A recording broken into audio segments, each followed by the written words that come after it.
Joining me now is Andrew Jacobs. He is a reporter for the New York Times. Some reporters in bed with the military. He embedded with animal rights activists and witnessed a pig kidnapping. This story does have a twist and a serious turn to it. But Andrew, welcome to the Young Turks. Thanks for having me. No problem. Why get in with the pig kidnappers?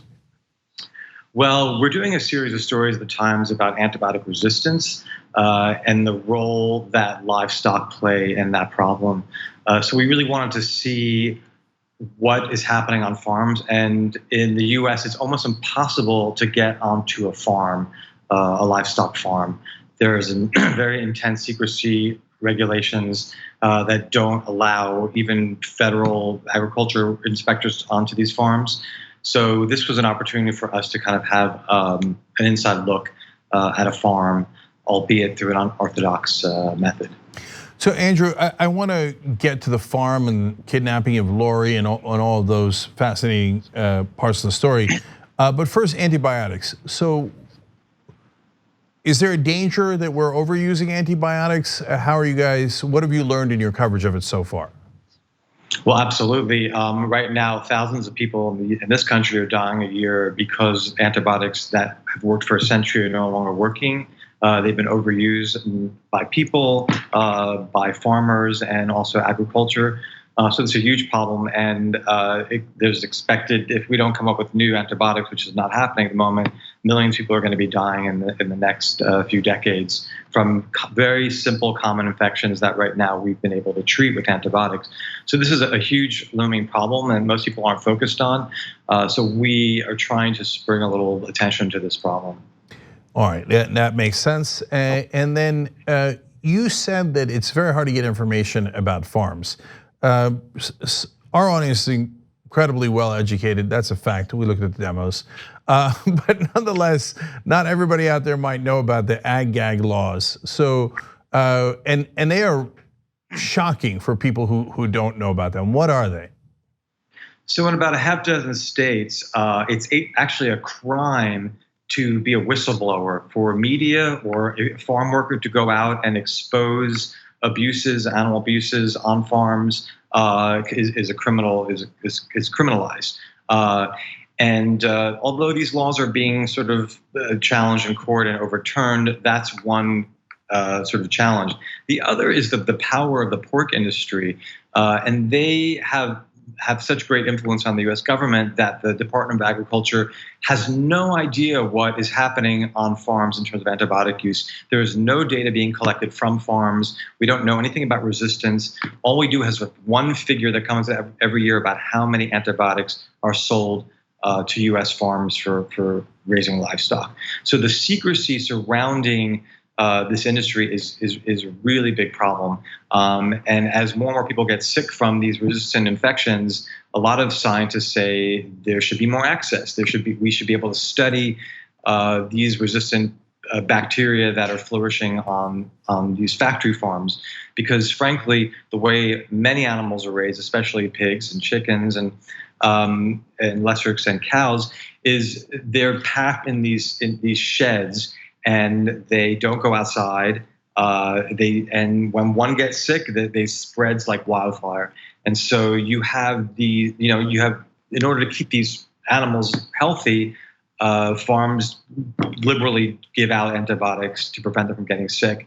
And this is what critics say is the problem. They say that if there was more sort of humane ways of raising pigs, perhaps there wouldn't be as strong a use or demand for these antibiotics. So, people didn't hear that wrong. You're not allowed to report on and take pictures of videos of farms in those 6 states.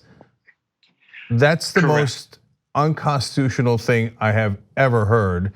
It is they are being overturned, and it's case by case. But in North Carolina, for example, has more than one law that criminalizes this kind of behavior. Considers it a felony to steal a pig, or in this case, the animal rights activists would say they're rescuing pigs. So yeah, there's definitely constitutional issues, and it seems that the courts are responding to that issue and overturning those laws. Yeah, and look, I want to be clear. There's a difference between stealing/rescuing a pig and taking pictures of a farm or reporting on a farm, et cetera, or taking video of a farm. And so, I mean, it's already mental that they say abusing animals is not a crime. Reporting on abusing animals is a crime. But I'm sure, Andrew, in your reporting, you found out that Republicans are outraged by this because they're huge free speech advocates, especially on college campuses. I mean, that's what I hear from Ben Shapiro and Bill Maher all the time. So the Republicans are probably livid about these unconstitutional attacks against free speech, right? I would venture to say that these laws are dominate in Republican-led legislatures. Huh. I think for the most part, they are. Yeah, I would say almost all of them. And agricultural states, of course. Right. I'm playing. It's the Republican legislators that pass them. They don't give a damn about freedom of speech. That's my opinion, and also a fact. Okay, now Andrew, back to you. So, what did they find when they raided the farm? They found a lot of visibly sick pigs. They found conditions that, well, here's the thing. Smithfield Foods, which is the largest pork producer in the country, had vowed to phase out gestation crates, which are these basically cages where sows are kept while they are nursing, and they are not allowed to. That doesn't permit the pig to get up and move around. And it's been widely recognized as inhumane. And Smithfield Food has said they phased these crates out. So the activists found gestation crates.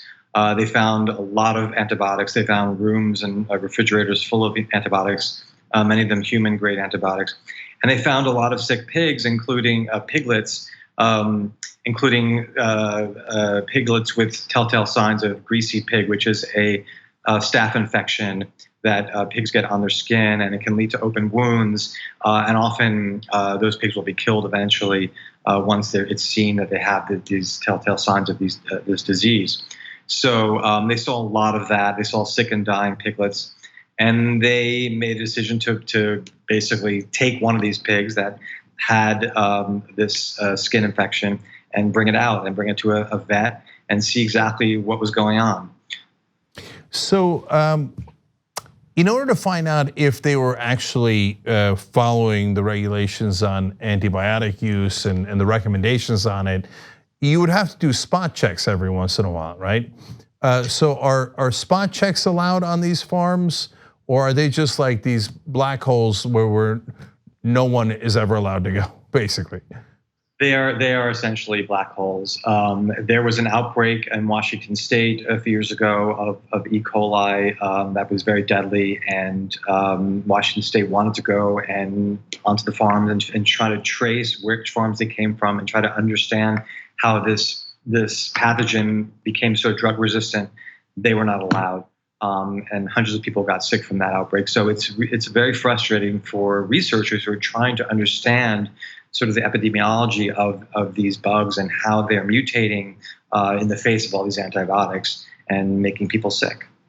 Well, Donald Trump promised to clean up the swamp, so I'm sure that he's now checking around the clock to make sure that these people aren't cheating and that the American people aren't getting sick, because he alone can protect us, right?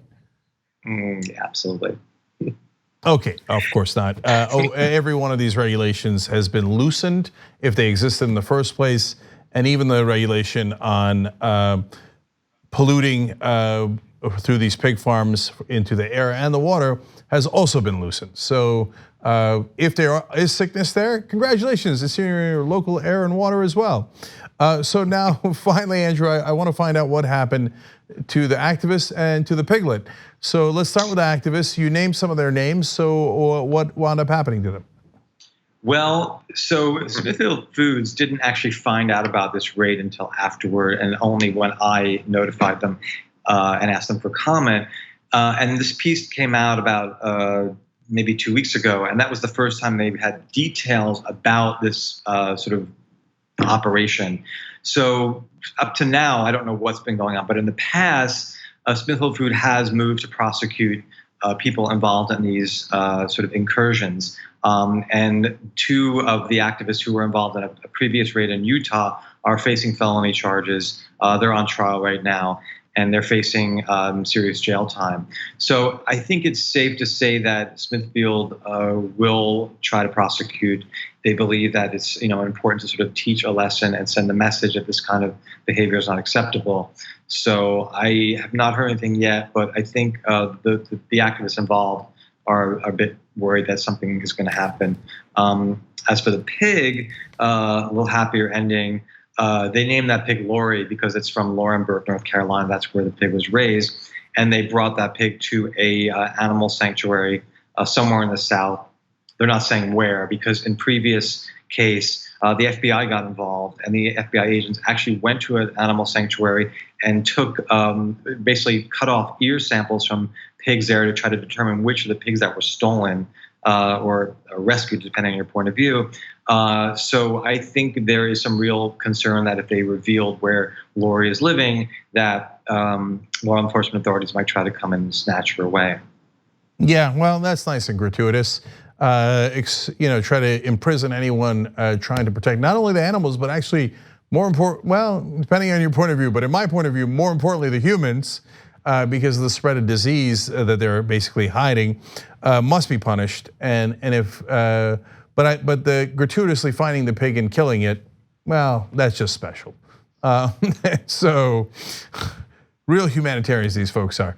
Anyways, read the article for yourselves, guys. Learn more. It'll be in the link down below if you're watching later on YouTube or Facebook, called Stealing Lori. Andrew Jacobs is the reporter. Andrew, thank you so much for joining us. Really appreciate it. Thanks for having me.